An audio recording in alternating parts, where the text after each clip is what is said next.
Hey y'all. Today we're going to talk about the number one thing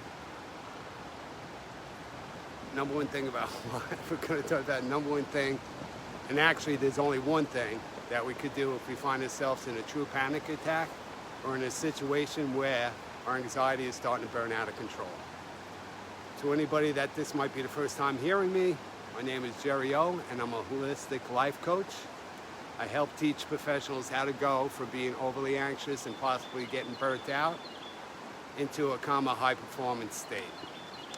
And I do this through teaching how to control our unconscious mind through habit formations, which ultimately leads us into being able to flip the switch on our nervous system. And learning how to do this makes us all anxiety experts. To build on the last video we did, which was how we need to be careful about just making excuses on why we're so stressed out and anxious, and become aware about how we're so quick to put it on outside circumstances and distractions, in particular past traumas we've been through. The fact is, we need to be 100% accountable and responsible to ourselves, and to become aware of exactly how our behavior and thinking is affecting us today at this moment, and get a real perspective on how much of our undue suffering and non-stop fear we are actually creating needlessly.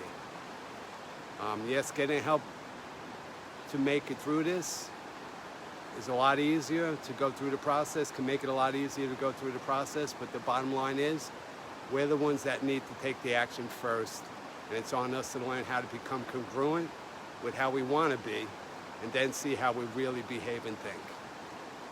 Okay, how do we do this? Hopefully before the sun goes down. Just two ways to do it. Two ways to improve how we feel about ourselves. And only two ways. First way being becoming aware how we're thinking, and then to practice on what we think about, which is a little challenging and takes a little more time and practice. Or second way is we could change our behavior by learning how to create habits which make up at least 40% of our day. So this way is much easier to implement, and so it kind of makes it a no-brainer. For example, one of the tools we spoke about in the past is breathing exercises. So I want to connect now with the topic of today, which is panic attacks.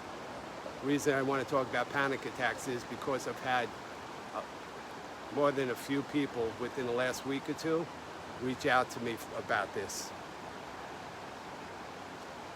It's definitely escalating and becoming more prevalent every day, leading us to where we're unwittingly creating a habit of being anxious and fearful to the point where we could get stuck, and to the point where it could paralyze us. And that's what's happening when we slip into a panic attack or slam into a panic attack. So I want to be clear about this. Spoke about in the past certain tools we could use, such as box breathing. It's a great tool if we find ourselves in a very anxious situation and our thinking starts to get hijacked, which is the natural progression if we don't take time to acknowledge and feel our anxiety.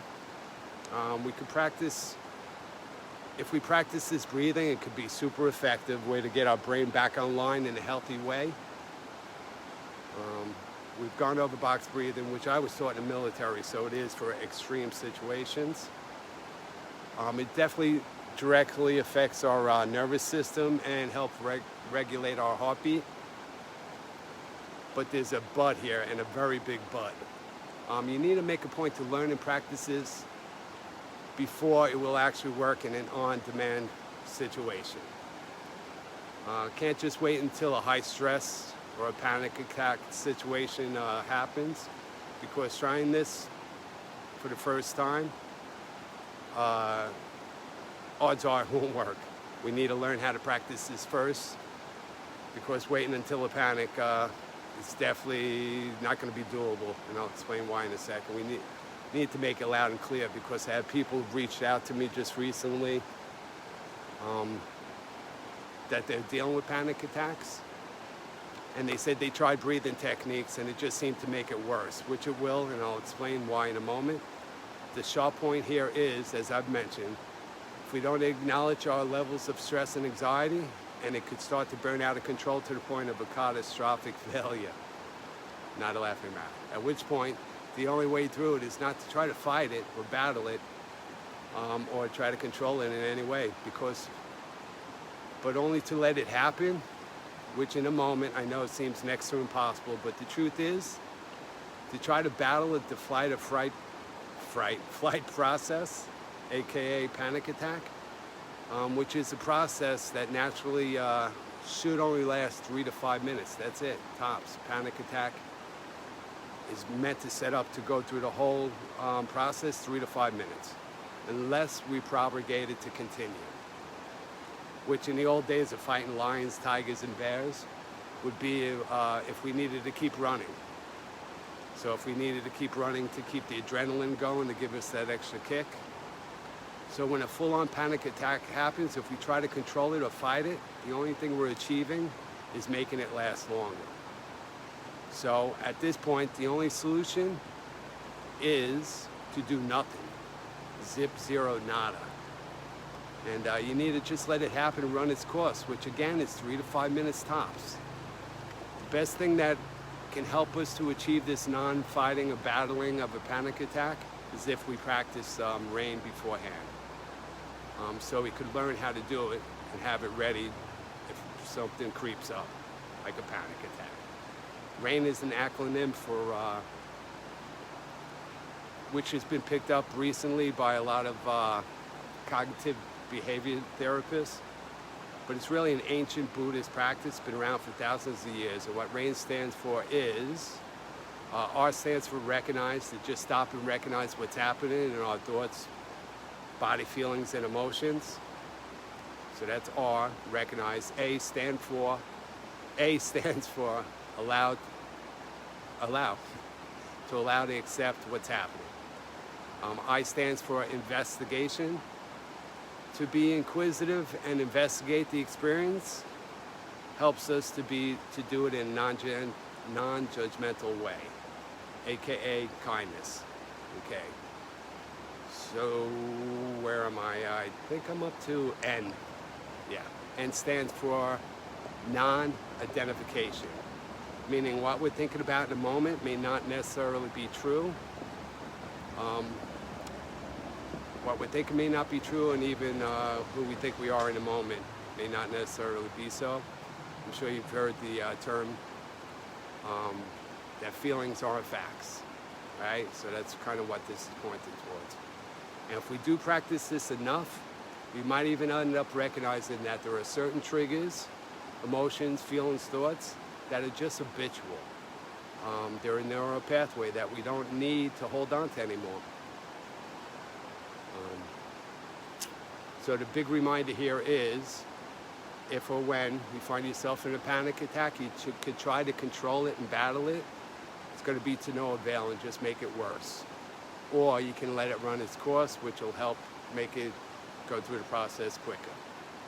That said, if you start practicing the RAIN technique, even just a few times before you find yourself really needing it, your next experience could go a little bit quicker and easier. And that'll compound to the point where it will actually cease.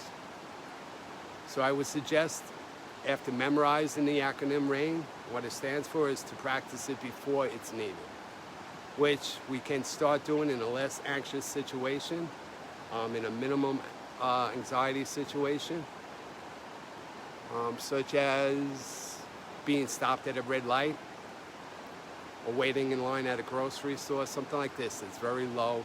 It's definitely doable, and you won't need any self-discipline to follow through. Okay, guys, part of today's word for today is preparation. Be prepared. This way, we could help be our own director of our life story and not just be blown around the wind and directed how it goes all the time. And in doing so, may lead to a little bit of freedom, maybe find some meaningfulness, and maybe even a little bit of joy now and then. even in these trying times. Okay, guys, thanks for hanging with me for a little bit. And that's it just for today. Peace out and love.